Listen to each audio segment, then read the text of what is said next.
Repetitive labor, the doing of one thing over and over again and always in the same way, is a terrifying prospect to a certain kind of mind.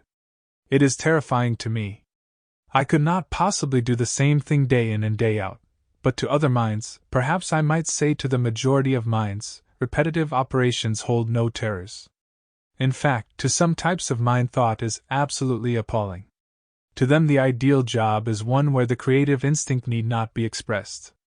The jobs where it is necessary to put in mind as well as muscle have very few takers. We always need men who like a job because it is difficult. The average worker, I am sorry to say, wants a job in which he does not have to put forth much physical exertion. Above all, he wants a job in which he does not have to think. Those who have what might be called the creative type of mind and who thoroughly abhor monotony are apt to imagine that all other minds are similarly restless, and therefore to extend quite unwanted sympathy to the laboring man who day in and day out performs almost exactly the same operation. When you come right down to it, most jobs are repetitive. A businessman has a routine that he follows with great exactness. The work of a bank president is nearly all routine. The work of under-officers and clerks in a bank is purely routine.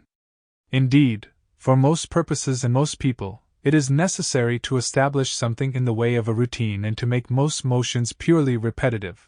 Otherwise the individual will not get enough done to be able to live off his own exertions. There is no reason why anyone with a creative mind should be at a monotonous job, for everywhere the need for creative men is pressing.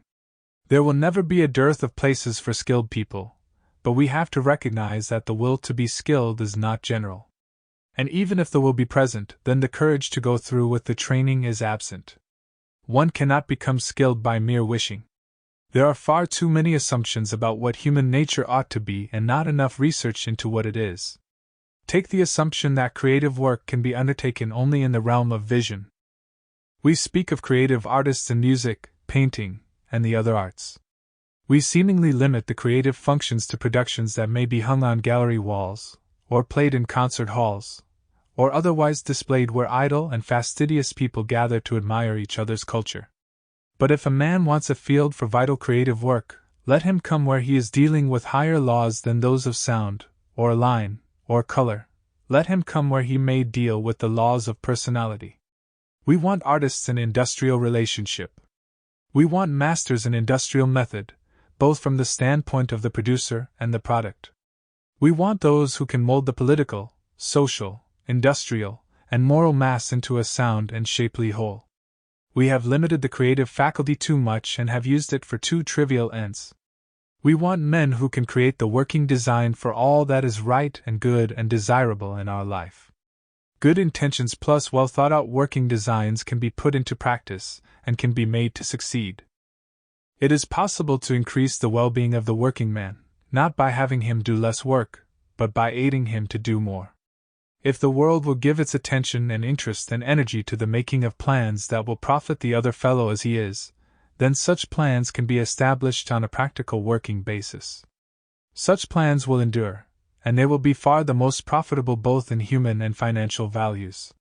What this generation needs is a deep faith, a profound conviction in the practicability of righteousness, justice, and humanity in industry. If we cannot have these qualities, then we were better off without industry. Indeed, if we cannot get those qualities, the days of industry are numbered. But we can get them. We are getting them. If a man cannot earn his keep without the aid of machinery, is it benefiting him to withhold that machinery because attendance upon it may be monotonous? And let him starve? Or is it better to put him in the way of a good living? Is a man the happier for starving? If he is the happier for using a machine to less than its capacity, is he happier for producing less than he might and consequently getting less than his share of the world's goods in exchange? I have not been able to discover that repetitive labor injures a man in any way. I have been told by parlor experts that repetitive labor is soul, as well as body, destroying, but that has not been the result of our investigations. There was one case of a man who all day long did little but step on a treadle release. He thought that the motion was making him one-sided. The medical examination did not show that he had been affected, but, of course, he was changed to another job that used a different set of muscles. In a few weeks he asked for his old job again. It would seem reasonable to imagine that going through the same set of motions daily for 8 hours would produce an abnormal body, but we have never had a case of it. We shift men whenever they ask to be shifted, and we should like regularly to change them. That would be entirely feasible if only the men would have it that way. They do not like changes which they do not themselves suggest. Some of the operations are undoubtedly monotonous, so monotonous that it seems scarcely possible that any man would care to continue long at the same job. Probably the most monotonous task in the whole factory is one in which a man picks up a gear with a steel hook, shakes it in a vat of oil, then turns it into a basket. The motion never varies. The gears come to him, always in exactly the same place. He gives each one the same number of shakes, and he drops it into a basket which is always in the same place. No muscular energy is required, no intelligence is required. He does little more than wave his hands gently to and fro, the steel rod is so light. Yet the man on that job has been doing it for 8 solid years. He has saved and invested his money until now he has about $40,000, and he stubbornly resists every attempt to force him into a better job. The most thorough research has not brought out a single case of a man's mind being twisted or deadened by the work. The kind of mind that does not like repetitive work does not have to stay in it. The work in each department is classified according to its desirability and skill into classes A, B, and C, each class having anywhere from 10 to 30 different operations. A man comes directly from the employment office to Class C.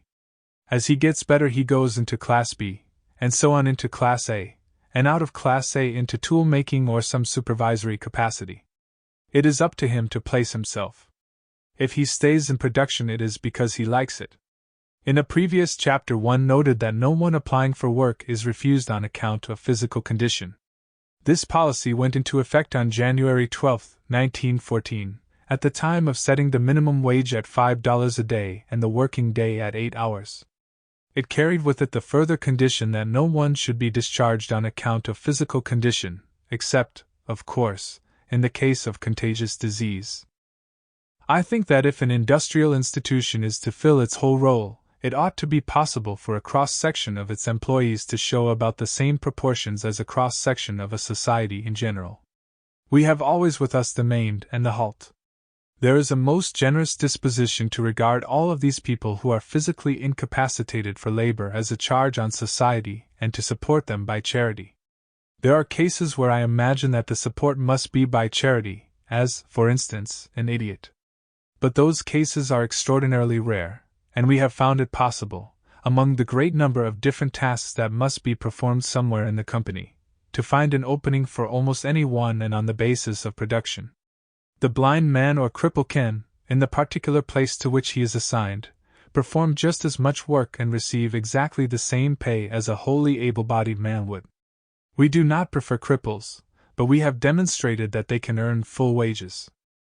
It would be quite outside the spirit of what we are trying to do, to take on men because they were crippled, pay them a lower wage, and be content with a lower output. That might be directly helping the men, but it would not be helping them in the best way. The best way is always the way by which they can be put on a productive par with able-bodied men. I believe that there is very little occasion for charity in this world, that is, charity in the sense of making gifts. Most certainly business and charity cannot be combined. The purpose of a factory is to produce, and it ill serves the community in general unless it does produce to the utmost of its capacity. We are too ready to assume without investigation that the full possession of faculties is a condition requisite to the best performance of all jobs. To discover just what was the real situation, I had all of the different jobs in the factory classified to the kind of machine and work, whether the physical labor involved was light, medium, or heavy. Whether it were a wet or a dry job, and if not, with what kind of fluid, whether it were clean or dirty, near an oven or a furnace, the condition of the air, whether one or both hands had to be used, whether the employee stood or sat down at his work, whether it was noisy or quiet, whether it required accuracy, whether the light was natural or artificial, the number of pieces that had to be handled per hour, the weight of the material handled, and the description of the strain upon the worker. It turned out at the time of the inquiry that there were then 7,882 different jobs in the factory. Of these, 949 were classified as heavy work requiring strong, able-bodied, and practically physically perfect men. 3,338 required men of ordinary physical development and strength. The remaining 3,595 jobs were disclosed as requiring no physical exertion and could be performed by the slightest, weakest sort of men. In fact, most of them could be satisfactorily filled by women or older children. The lightest jobs were again classified to discover how many of them required the use of full faculties, and we found that 670 could be filled by legless men, 2,637 by one-legged men, 2 by armless men, 715 by one-armed men, and 10 by blind men. Therefore, out of 7,882 kinds of jobs, 4,034, although some of them required strength, did not require full physical capacity.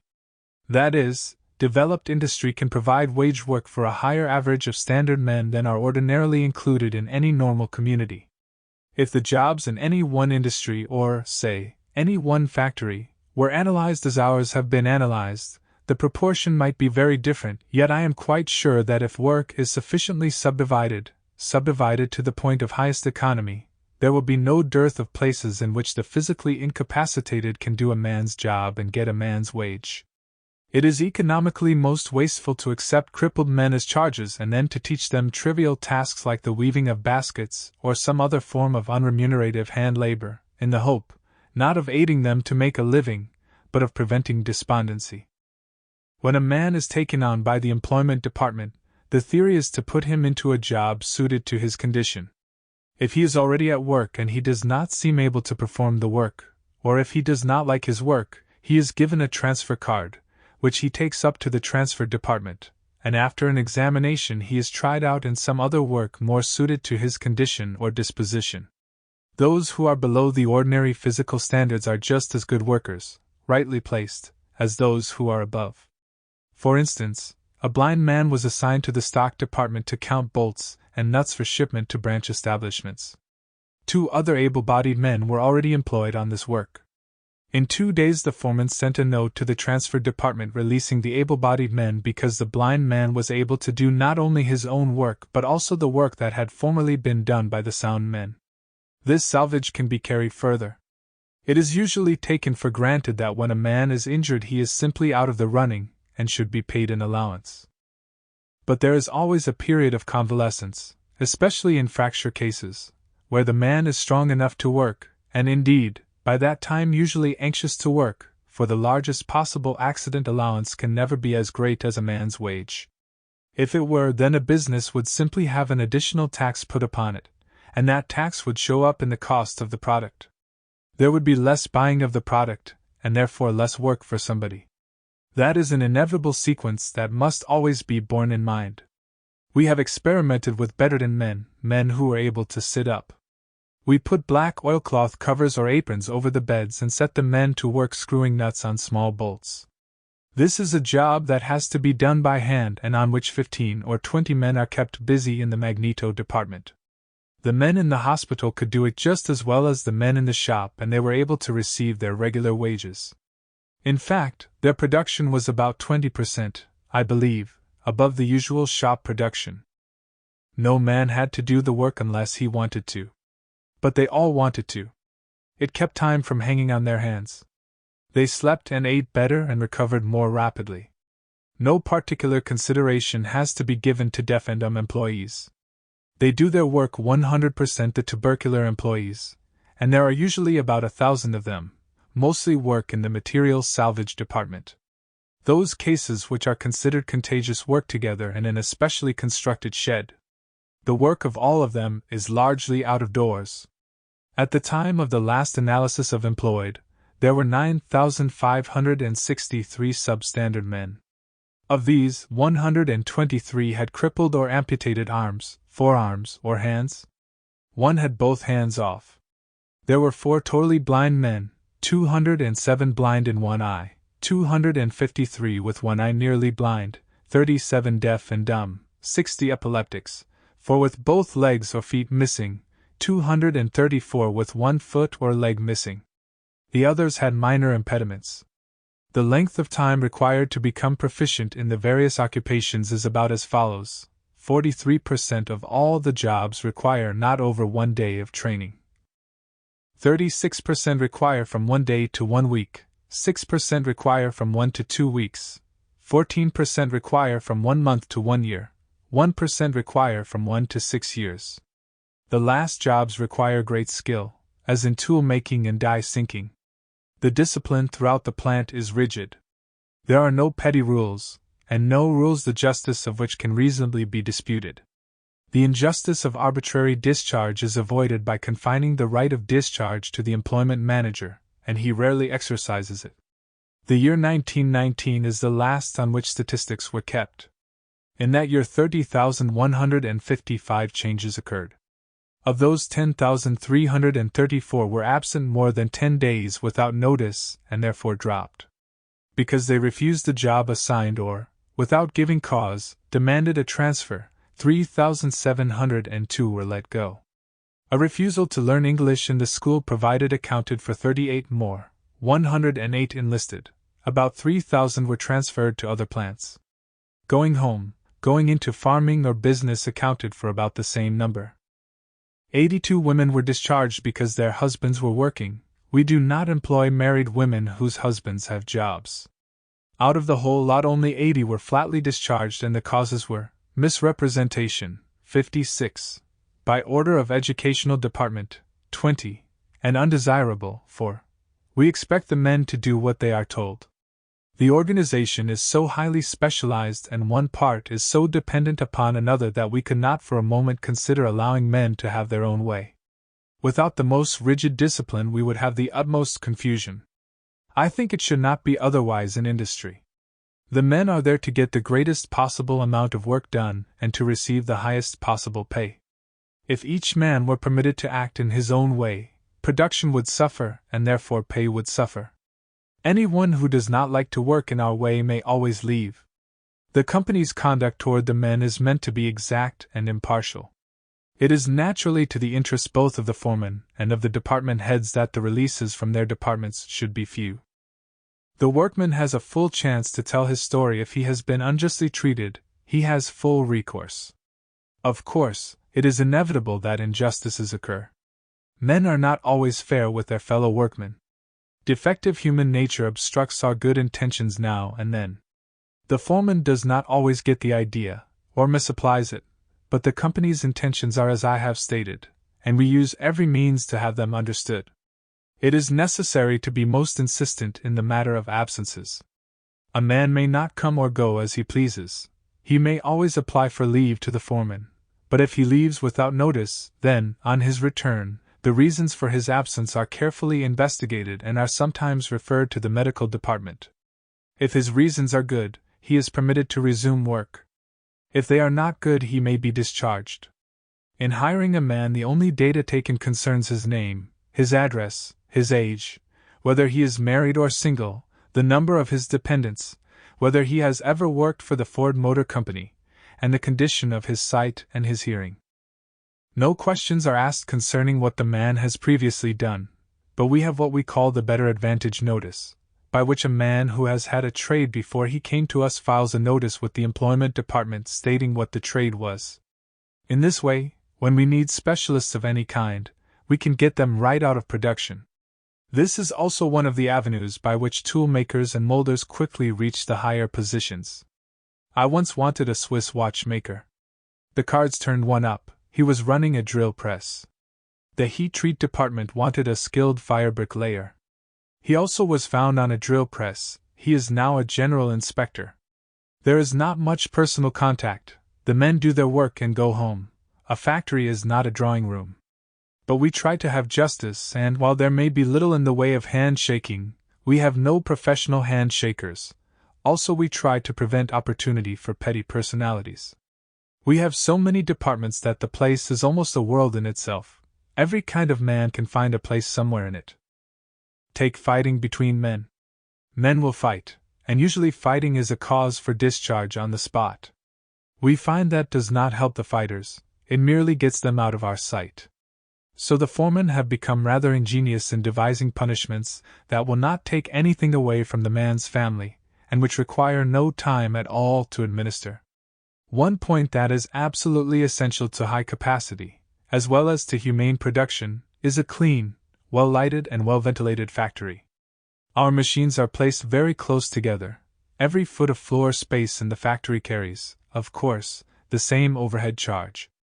The consumer must pay the extra overhead and the extra transportation involved in having machines even 6 inches farther apart than they have to be.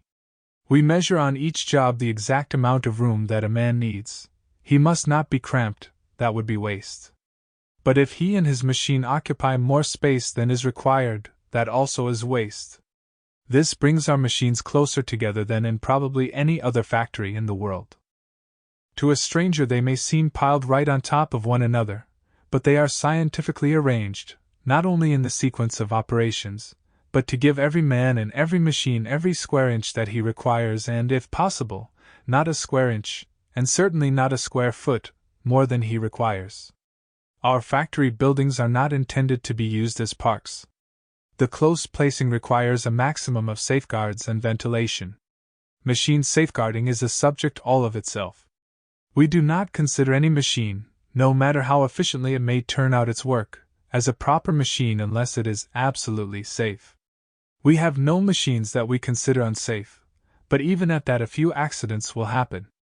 Every accident, no matter how trivial, is traced back by a skilled man employed solely for that purpose, and a study is made of the machine to make that same accident in the future impossible. When we put up the older buildings, we did not understand so much about ventilation as we do today. In all the later buildings, the supporting columns are made hollow and through them the bad air is pumped out and the good air introduced.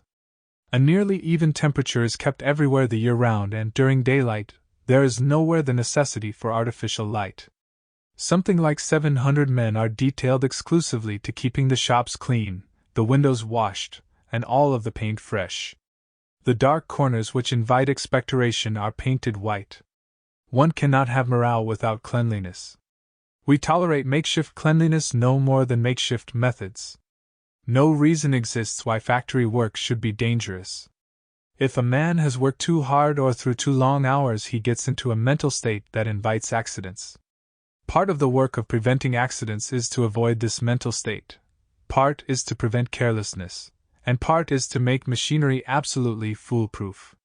The principal causes of accidents as they are grouped by the experts are 1. Defective structures, 2. Defective machines, 3. Insufficient room, 4. Absence of safeguards, 5. Unclean conditions, 6. Bad lights, 7. Bad air, 8. Unsuitable clothing, 9. Carelessness, 10. Ignorance, 11. Mental condition, 12. Lack of cooperation. The questions of defective structures, defective machinery, insufficient room, unclean conditions, bad light, bad air, the wrong mental condition, and the lack of cooperation are easily disposed of. None of the men work too hard. The wages settle 9/10 of the mental problems, and construction gets rid of the others. We have then to guard against unsuitable clothing, carelessness, and ignorance, and to make everything we have foolproof. This is more difficult where we have belts. In all of our new construction, each machine has its individual electric motor, but in the older construction we had to use belts. Every belt is guarded. Over the automatic conveyors are placed bridges so that no man has to cross at a dangerous point. Wherever there is a possibility of flying metal, the workman is required to wear goggles, and the chances are further reduced by surrounding the machine with netting. Around hot furnaces we have railings. There is nowhere an open part of a machine in which clothing can be caught. All the aisles are kept clear. The starting switches of draw presses are protected by big red tags which have to be removed before the switch can be turned. This prevents the machine being started thoughtlessly. Workmen will wear unsuitable clothing, ties that may be caught in a pulley, flowing sleeves, and all manner of unsuitable articles. The bosses have to watch for that, and they catch most of the offenders. New machines are tested in every way before they are permitted to be installed. As a result, we have practically no serious accidents. Industry needs not exact a human toll.